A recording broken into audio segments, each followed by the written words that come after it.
जय श्री राम दोस्तों। जय हनुमान पावर ऑफ डिवोशन में आप सबका फिर से एक बार स्वागत है। आज का वीडियो तुलसी माता की पूजा के बारे में है। यदि आपके घर में भी तुलसी माता विराजमान है तो कैसे आप उनकी पूजा करें, कौन सी विशेष बातों का पालन करें कि आप देखेंगे आपके घर भंडार से भरना शुरू हो जाएंगे। आर्थिक तंगी से अगर आप परेशान हैं तो उससे छुटकारा मिलेगा और अगर आपके कुछ काम अटक रहे हैं, रुके हुए हैं, वो निश्चित तौर पे बनना शुरू हो जाएंगे। तुलसी माता एक प्रत्यक्ष देव है और अगर आप इनकी पूजा करते हैं और ये छोटे छोटे उपाय करते हैं, बहुत सरल उपाय हैं, इनमें आपका कोई रुपया पैसा खर्च नहीं होना है। बस आप इन्हें करते जाइए और आप देखेंगे कि माता लक्ष्मी की कृपा आपको कैसे मिलती है। सबसे पहला और आसान उपाय आपको क्या करना है, जब आप स्नान करके आते हैं तो आप तुलसी माँ को शुद्ध जल चढ़ाना शुरू करिए। आप रोज़ इस चीज़ को करना शुरू कीजिए और जहाँ आपने तुलसी जी को रखा है उस जगह को पूरी तरह से साफ रखिए, पवित्र रखिए। दूसरा उपाय आपको क्या करना है, जब आप दिया जलाती हैं तुलसी माँ के पास तो दिया रखने से पहले वहाँ पर अक्षत का आसन बनाइए। थोड़े से चावल ले लीजिए, अक्षत ले लीजिए, ध्यान रखिए टूटे हुए ना हो। आप उनको थोड़ा सा वहाँ रख दीजिए और उसके ऊपर आप घी का दीपक जलाइए। अगर आपकी सामर्थ्य है तो आप गाय का शुद्ध जो घी होता है वो लगाइए, लेकिन तेल का दिया आप मत जलाइए। तुलसी माँ के पास घी का दिया ही जलाइए। और ये भी ध्यान रखिए कि जो आप दीपक जला रही हैं उसको जड़ के पास न रखें, थोड़ा दूर रखें।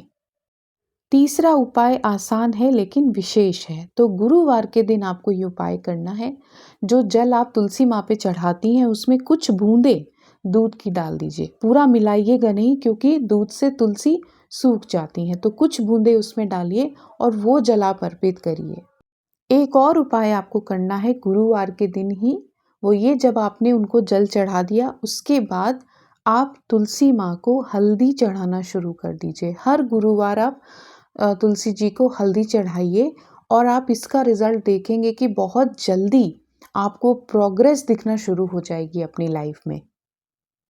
और अगर आपके लाइफ में कोई ऐसी सिचुएशन चल रही है जहाँ रुपए पैसे अटक गए हों, आपका प्रमोशन नहीं हो रहा हो, आपके घर में कुछ फाइनेंशियल प्रॉब्लम्स चल रही हैं, तो आप एक काम ये करिए कि पीला कलावा लीजिए, उसे हल्दी के रंग में हल्दी का लेप लेके उसमें रंग लीजिए और उसके बाद उसमें 3 गांठें लगा दीजिए और आप उस धागे को, उस कलावे को तुलसी माँ को गुरुवार के दिन अर्पित कीजिए।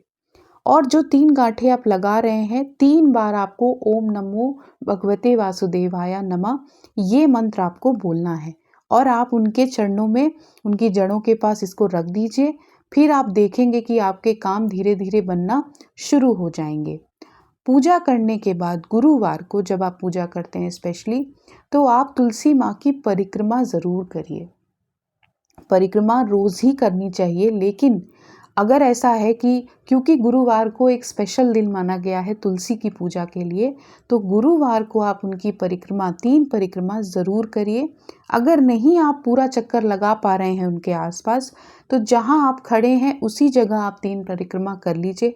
आजकल फ्लैट्स में इतनी जगह नहीं होती है कि आप पूरा चक्कर ले पाएँ, पूरी परिक्रमा ले पाएँ, तो आप उसी जगह पर खड़े होकर 3 परिक्रमा कर लीजिए।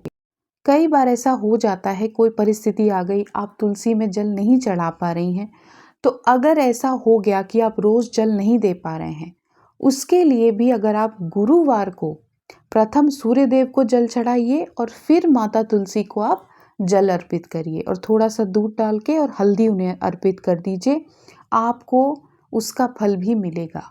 अगर किसी कंडीशन की वजह से आप ऐसा नहीं कर पा रहे हैं, तो आप हर गुरुवार को ऐसा करना शुरू कर दीजिए। लेकिन ये गारंटी है कि तुलसी माँ आपके भंडार भर देंगी। आपको किसी भी तरीके की प्रॉब्लम्स अगर आ रही हैं फाइनेंशियल स्पेशली, तो वो आप देखेंगे कि धीरे धीरे सॉल्व होना शुरू हो जाएंगी।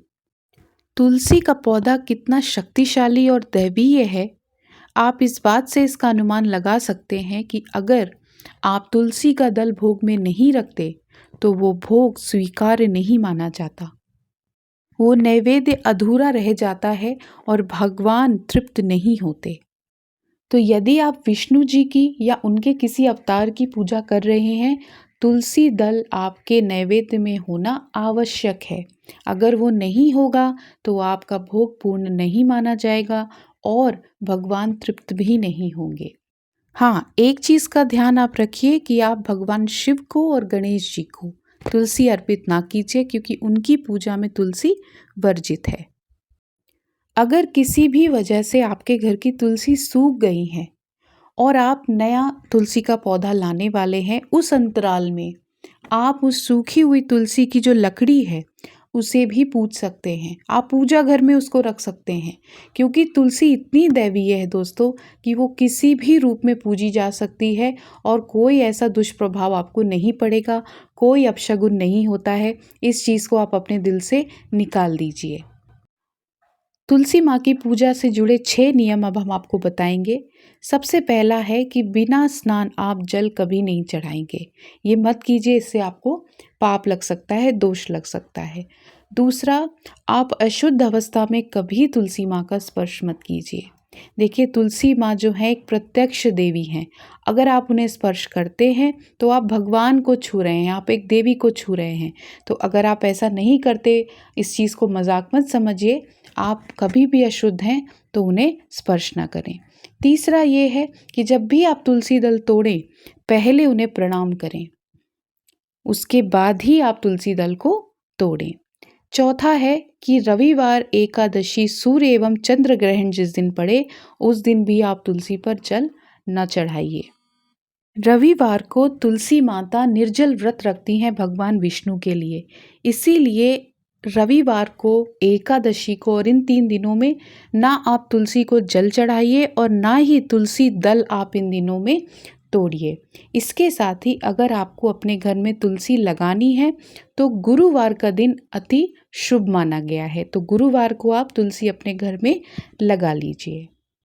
तुलसी की पूजा और उनका आशीर्वाद अगर आपको मिल गया दोस्तों, आप यकीन मानिए माता लक्ष्मी आप पर इतनी प्रसन्न होंगी कि आपकी तिजोरियां भर जाएंगी, आपके भंडार भर जाएंगे। बस आपको इन नियमों का पालन करना है और इन आसान उपायों को आप करना शुरू करिए, आपको गारंटी से रिजल्ट मिलेगा। आशा करते हैं कि आपको हमारा ये वीडियो अच्छा लगा होगा। प्लीज़ हमारे चैनल को सब्सक्राइब करिए। जय श्री राम।